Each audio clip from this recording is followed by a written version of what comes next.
Boa Ok. tarde a todos.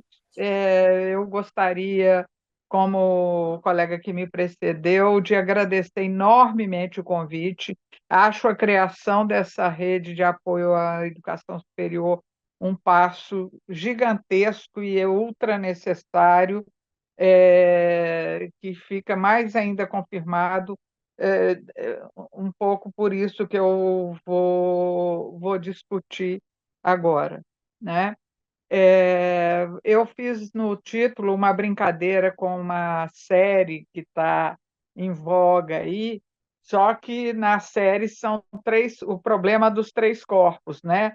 Eu quero só dois corpos e mesmo assim não tem um problema só, nós temos um monte de problemas e, é por aí que eu quero discutir, que nós vamos lidar com a profissão acadêmica, os professores e a universidade ou a educação superior. Pode mudar, por favor? Porque o que que a gente vai poder,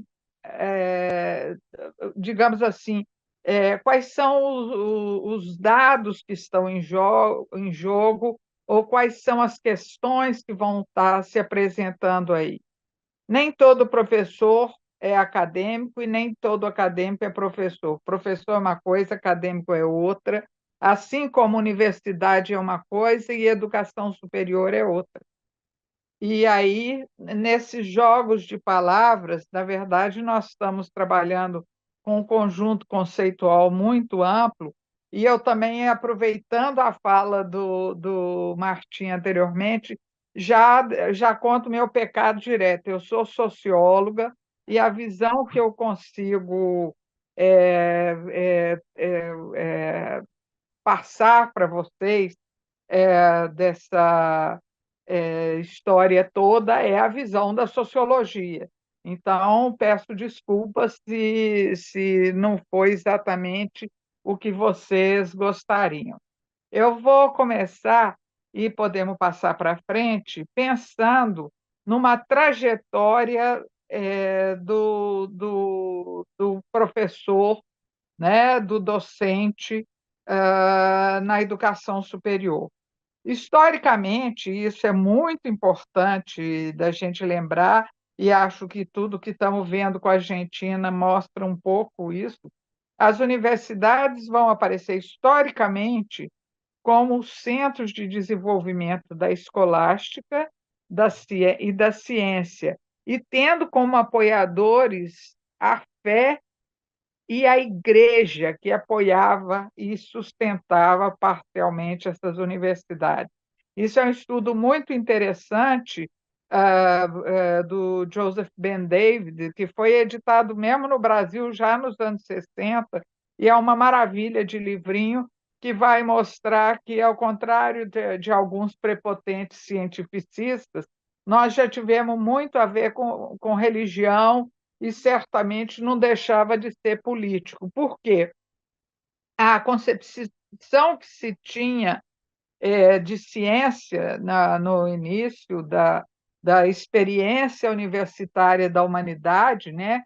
Que é o sábio que está lá ensinando aos seus alunos e repassando seus conhecimentos, é uma concepção de ciência como a evidência da correção da beleza da criação divina, né?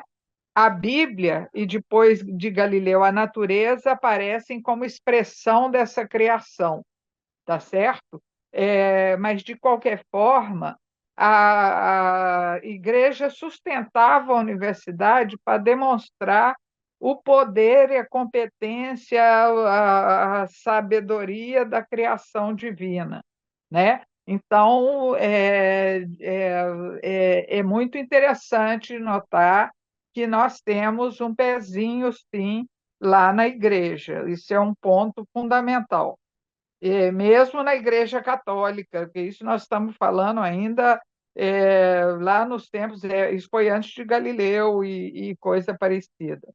Mas, por um outro lado, nós também estamos falando da questão da escolástica, que é o homem culto, a ideia do homem culto, homem no sentido de humanidade, e eu não quis alterar a expressão que é usada classicamente e usada pelo Bourdieu também, o homem culto como aquele que domina a capacidade de expressão. Então, a universidade, a educação superior, era um espaço também em que se aprendia a lidar com a escolástica ou com a arte de convencer os outros de que Deus está certo. Na época era isso, obviamente, a lógica que se pretendia. E isso é, obviamente, como, apesar da referência ser Deus, a bibliografia era totalmente humana, então você tem mil debates e mil discussões e, e é, é, uma ideia muito rica do que seria esse homem culto, ou seja, um cara que passou de alguma forma pela universidade, não somente, mas principalmente, tá certo? Pode andar para frente, por favor. Aí vem o tempo muda, né? O tempo passa, há evoluções importantes, tanto na ciência quanto na própria religião, com a reforma, com as grandes discussões, e nós vamos chegar, sair do sábio que vivia na Torre de Marfim, que era dada pela proteção da universidade e da igreja, para o professor Humboldtiano. O que é o professor Humboldtiano? É o professor que trabalha e vive numa universidade de pesquisa. A Universidade Humboldtiana, o modelo de universidade Humboldtiana, é aquela que dá destaque, sobretudo, à produção científica. É claro que a escolástica continuava importante, mas aqui agora é com foco bem definido na pesquisa científica, na publicação científica e, particularmente, na formação acadêmica. O que é essa formação acadêmica? É a formação que até hoje nós temos bastante, é a formação que prepara para você ser um acadêmico, tá certo? Te prepara para você ser um professor universitário. Não te prepara para você ser um arquiteto, um engenheiro ou um médico. Formação acadêmica te prepara para você ser um professor universitário. É a reprodução por excelência. Mas isso começa ali nessa universidade Humboldtiana, em que o professor é pesquisador e a docência é só um efeito colateral. Entendeu? Oh, meu Deus do céu, para ser pesquisador, eu sou obrigada a dar aula. Essa era a perspectiva tradicional de uma universidade Humboldtiana clássica, né? A avaliação primordial é da pesquisa e da atuação na pós-graduação, que é um desdobramento da evolução dessa universidade do modelo Humboldtiano, é o fortalecimento dos cursos de pós-graduação e a criação de categorias de professores que são mais habilitados ou menos habilitados a entrar para a pós-graduação.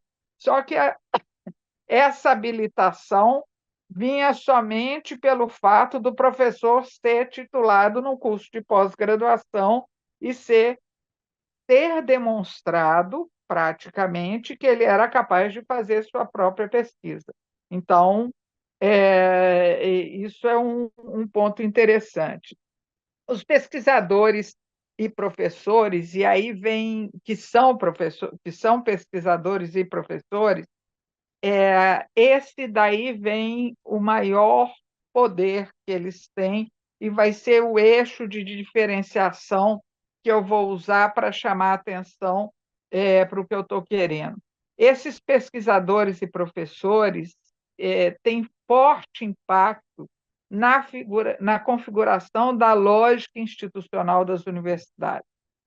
Isso é um ponto muito importante, é, é, para pensarmos o papel da docência, o trabalho dos professores, como é que fica nesses tempos modernos, porque justamente esses alguns estudos que saíram um pouquinho antes da pandemia, como um deles da professora Elizabeth Balbachevski, da USP, da Unicamp, ela tem um estudo super interessante que ela mostra como os professores das universidades públicas paulistas, e em particular da USP, tiveram a capacidade de orientar as decisões institucionais no sentido de se fortalecer como a mais importante universidade de pesquisa no Brasil. Então, bem colocada nos rankings internacionais, melhor da América Latina e coisas que tais. Mas isso aí implica que a lógica institucional que trabalha dentro dessas universidades também é influenciada, é fortemente influenciada por esses pesquisadores, professores, e mais do que isso, ela reforça o papel do professor nesse modelo, ou seja, o professor pode ser péssimo didaticamente, mas ele fez 10 publicações no ano passado, então os alunos vão ter que se virar para aprender o que ele está falando, mesmo que ele não saiba como explicar isso bem. Isso é um dos problemas, né, entre outros tantos, que surgem aí. E esse modelo, obviamente, não só é impactado por esses professores, mas é reforçado por esses professores. Uma suposição básica que tem nesse modelo, e que é muito difícil de aplicar no dia a dia da vida real, é a suposição que os estudantes aprendem na experiência de pesquisa, que é muito valorizado. Os estudantes não aprendem porque o professor ensinou, eles aprendem porque eles fizeram a pesquisa junto com o professor. E isso, obviamente, tem impactos tanto no aprendizado como na trajetória, inclusive profissional, né?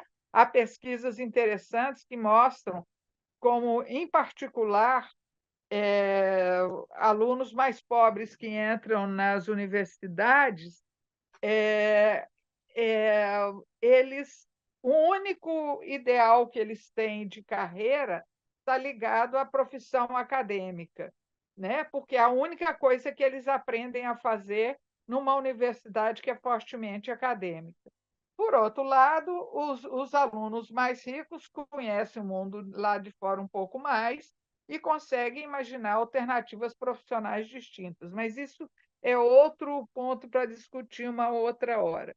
Os dois grandes problemas que vão aparecer para esse modelo de professor, que é um sucesso até hoje no Brasil, mas que enfrenta duas questões relevantes: a força do viés acadêmico, que faz com que eu estou incluída nessa gangue, faz com que nós sejamos muito competentes para formar os nossos reprodutores, para reproduzir nós mesmos e os nossos futuros coleguinhas, mas que não tenhamos capacidade de lidar, justamente pelo predomínio desse viés acadêmico, que é muito estudado no mundo todo, para as pessoas que têm que se formar na universidade e procurar um emprego.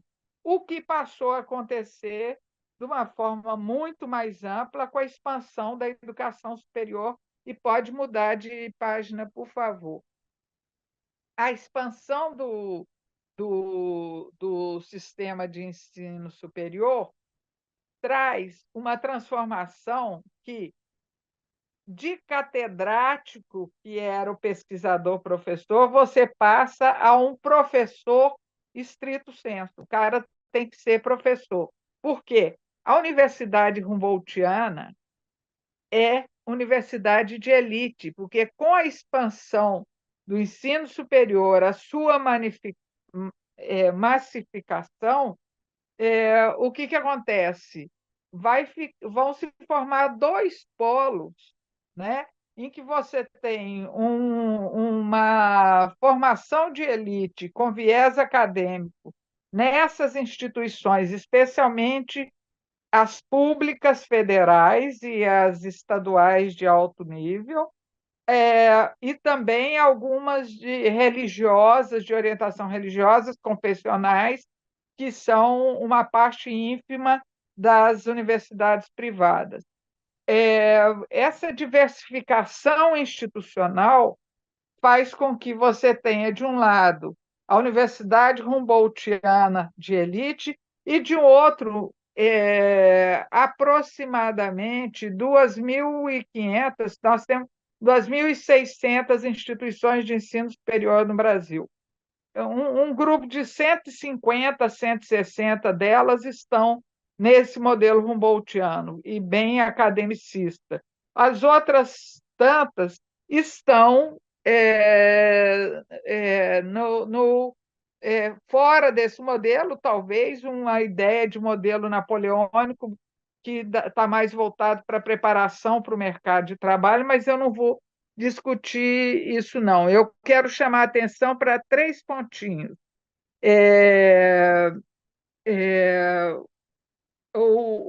Os professores no sistema público e mesmo no sistema privado são escolhidos pelo domínio na disciplina e não pela competência didática, mesmo que tenha uma prova didática. Ninguém é obrigado a saber dar aula, né? Todos nós já fomos alunos de professores que quase que nos torturam. A avaliação, a ausência de qualquer treinamento específico para ensinar, e isso é verdade, especialmente a partir dos anos 70 e 80, quando a expansão começou, a expansão do sistema de ensino superior brasileiro, e que eu mesmo entrei na universidade nesse período como professora, a gente não tinha qualquer treinamento sobre como ensinar. E nenhuma avaliação do público, dos professores no setor público, atenção, no setor público, nenhuma avaliação passa por sua eficiência no ensino. Nenhum de nós passa nenhum professor do sistema público passa por uma avaliação que meça aquilo que os seus alunos aprenderam. Nós somos avaliados por publicações que fazemos, por apresentações que fazemos, jamais pelo que nossos alunos fizeram, pelo brilho dos nossos alunos e por aí vai. Pode mudar, por favor. O que acontece é que, no Brasil, nós estamos vivendo uma situação em que nós temos praticamente dois sistemas de educação superior. Na verdade, dois subsistemas, que é o mesmo sistema que é regulado pela mesma legislação. O ensino superior público, que conta com 18% dos estudantes, e o ensino superior privado, que tem 82% dos estudantes. Então, o modelo Humboldtiano pega só esses 12%. Atenção, pessoal. A carreira dos professores na universidade pública ainda permanece no modelo Humboldtiano, né? Se tiver colegas de universidades públicas que discordem, eu vou gostar muito de ouvir falar. A carreira de professores no setor privado, e aí eu acho que nós temos que colocar um olhar muito firme para isso, para compreender bem, e daí talvez a importância dessa rede da criação dessa rede, porque eu acho que falta muito entender esse setor privado. É preciso ver que a carreira do professor no setor privado tem um retorno econômico menor, tá certo? Tem prestígio menor, exceto em algumas poucas profissões em que a profissão não depende nada do seu lado acadêmico. Esses professores têm uma carga docente brutal, imensamente maior do que a que nós temos no setor público. Uma coisa muito importante que tem no setor privado e não tem no setor público, e que eu acho que talvez seja uma vantagem maior não existir a tal liberdade de cátedra no setor privado, que há uma certa uniformização do material didático mais homogeneizado. Você tem mais ou menos desenhado o que é que os alunos têm que aprender, né? Eu gosto dessa ideia, particularmente na área de formação de médico. Eu espero que eles tenham aprendido muito bem o que eles usam em mim, né? Essa utilização de material didático mais uniformizado precisa ser olhado com carinho, porque nós somos muito bons para criar parâmetros curriculares nacionais muito fantásticos e maravilhosos e que não tem nada a ver com o dia a dia da vida real nas escolas. Então, um dos pontos é estudar a universalização do material, a homogeneização, desculpe, do material didático no setor privado, da educação superior. E também o treinamento e preparação mais forte para o trabalho propriamente didático, a própria avaliação desses professores passa pelo aprendizado dos alunos. Os meus alunos, que são professores do setor público, me contam que as notas em avaliações externas que os alunos tiram podem fazer você ser demitido da universidade que você está trabalhando. Então, é importante lembrar que essa avaliação está, o aprendizado dos alunos entra na avaliação dos professores do setor privado. E, finalmente, a grande diferença: eles têm pouquíssima influência na definição da lógica institucional, que, no caso do setor privado, eu não tenho dúvida nenhuma, nem problema com isso, ela está orientada pela lógica do mercado. O que não quer dizer que isso seja ruim, porque a lógica do mercado diria: olha, você tem que oferecer o melhor curso possível de formação de professores, senão você vai perder seu mercado.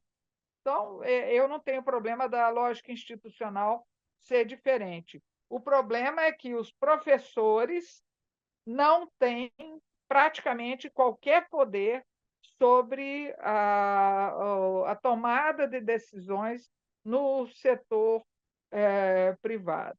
E aí, para finalizar, eu não sei se eu estourei o tempo, porque eu estou sem ouvir vocês, e sem medida de tempo. Eu queria chamar a atenção que tem Professora, uma tem 5 divisão. minutos.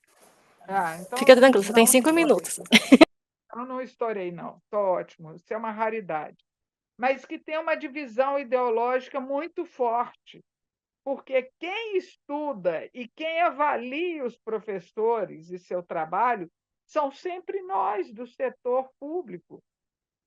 Quem faz pesquisa são os professores do setor público, inclusive sobre o trabalho dos professores, né?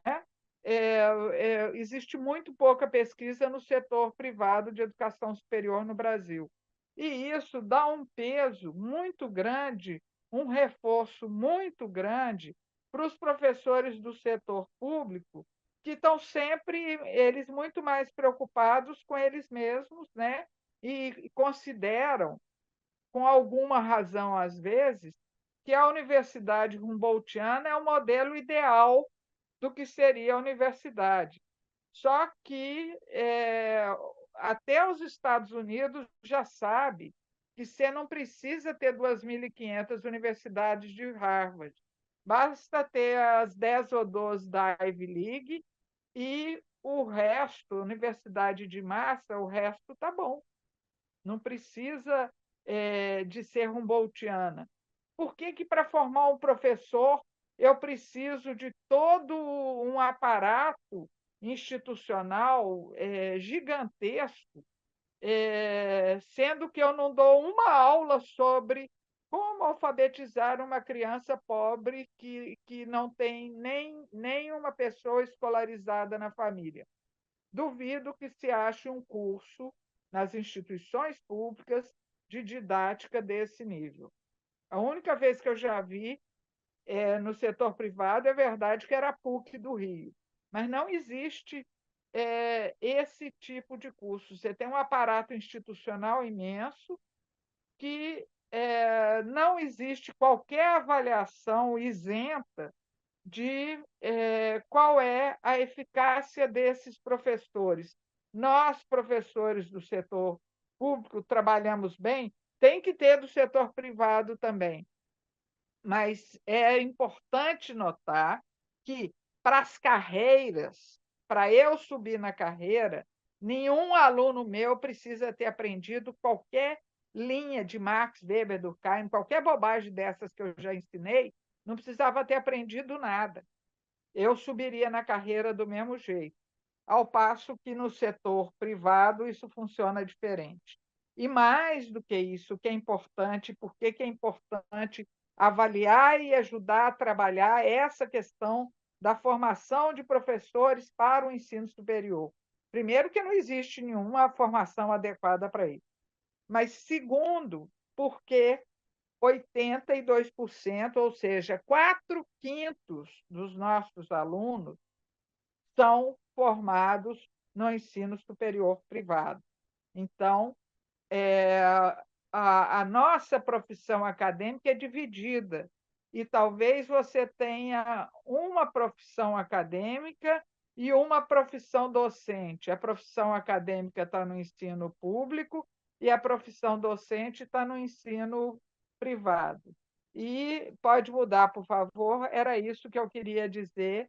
Obrigada, peço desculpas pela imagem, é porque é culpa da Claro, tá? Que não estou conseguindo. Essa imagem é um oferecimento da Vivo, desculpe.